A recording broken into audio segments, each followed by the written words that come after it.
Hello viewers, and welcome.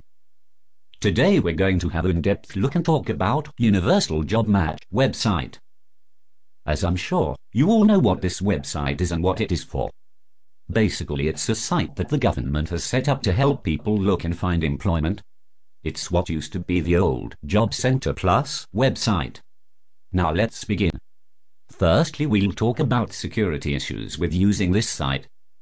Back in November 2012, when the site was launched, there was already worrying amounts of issues with the security of this site, as identities and personal information was being stolen. This was easily done by registering as an employer and creating a free account and posting a false job advert. By doing this, the fake employer would simply wait for job seekers to respond to the advert, and then obtain information such as names, addresses, dates of birth, telephone numbers, and any other information that you have on your CV or give out in a response to apply. Minimal vetting and checking was done to see if the person who created the account and posted the job advert was in fact a real employer. The DWP said that they had amended this issue and have put in place a checking policy to only approve legitimate employers. However, this is not true, as people have tested this out and are still able to create an employer's account without being checked to be legit.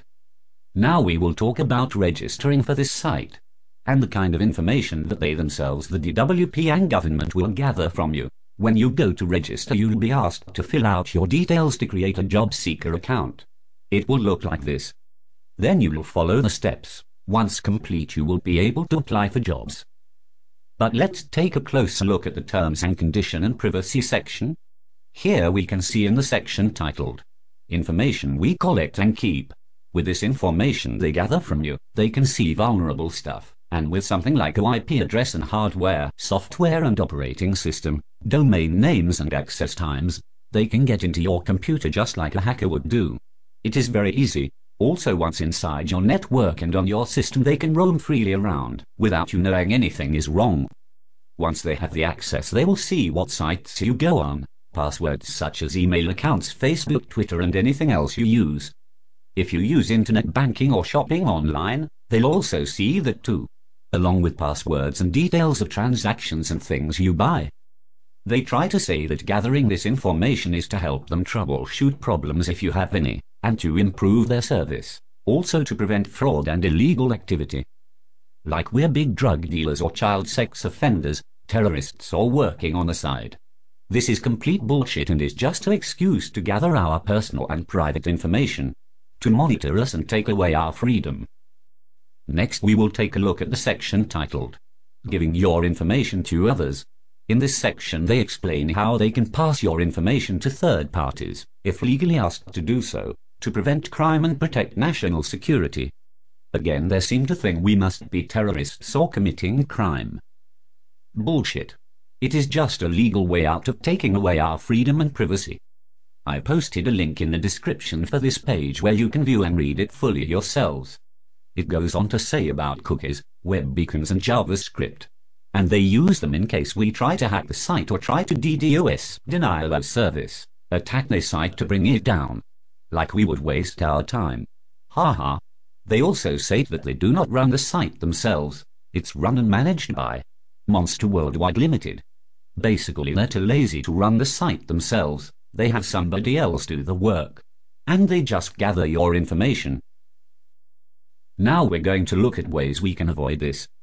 Firstly, before you sign up to the site, create a new email address such as Hotmail, Gmail, GMX. This will be the one you will use to create your Universal JobMatch account. That way they won't have your personal email address. Next, when you sign up to the site, do not use your home personal computer or laptop. You can use the internet cafes, local one-stop shop or even tell the job center, and they will make you an appointment to use their computers with a member of staff. Doing this will help prevent them from getting into your home computer, and they won't be able to gather your information. They'll just see whatever is on the internet cafe or other computers' systems. Never sign into your Universal JobMatch account from your home computer. Now we're going to move on to proof you are looking for work. As we all know, we are given a paper booklet called a ES4, and we're told to fill this in to show what jobs we've applied for. Now that the Universal JobMatch site is up, they expect you to use this to search and claim that you don't have to fill in a book, you can just do it on the site. However, this is a lie and a complete fail, because the only jobs you can apply for are the jobs they have posted on the site. And maybe these jobs don't match what you can do. For example, data analyst, managers, contracted builders, truck/lorry drivers. So if you can't apply for more than the 5 per week stated in your job seekers agreement, they'll use this against you and sanction you or totally stop your benefits. And because you don't use your ES4 job booklet anymore, you can't explain and show proof of jobs that you have applied for, such as other job sites, window adverts, newspapers, word of mouth, telephone employers. Also, they say to you that they will link jobs to you when they think that these roles suit you. These jobs are mandatory that you apply for them or be sanctioned if there's not a good reason why.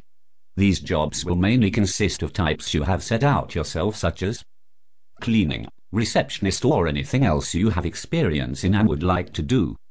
This sounds good at the moment, right? Wrong. This means that they can link you and make you apply for, let's say, a cleaning job working 8 hours per week. As you know, this isn't going to bring in a lot of money, so isn't something you would normally apply for. But you have to or you will be sanctioned. Now, most people will say it's a job. If you get to interview and get the job role, then do it and you can still claim benefits, as it is under 16 hours per week, and yes, you're correct. However, in order to claim the top-up benefit, we'll call it, you have to still prove you're looking for full-time work and attempt to sign on and attend advisor interviews.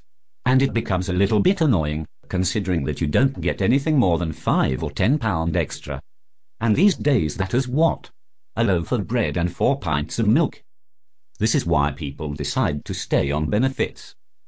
If the job centre linked good decent jobs that was at least 20 hours per week at national minimum wage, then okay, it's fine, but pointless jobs are a waste of time. But you have to apply for them if you're told to, or you will face being sanctioned. Now that is all we have time for. Stay safe and remember what you have learned during this video.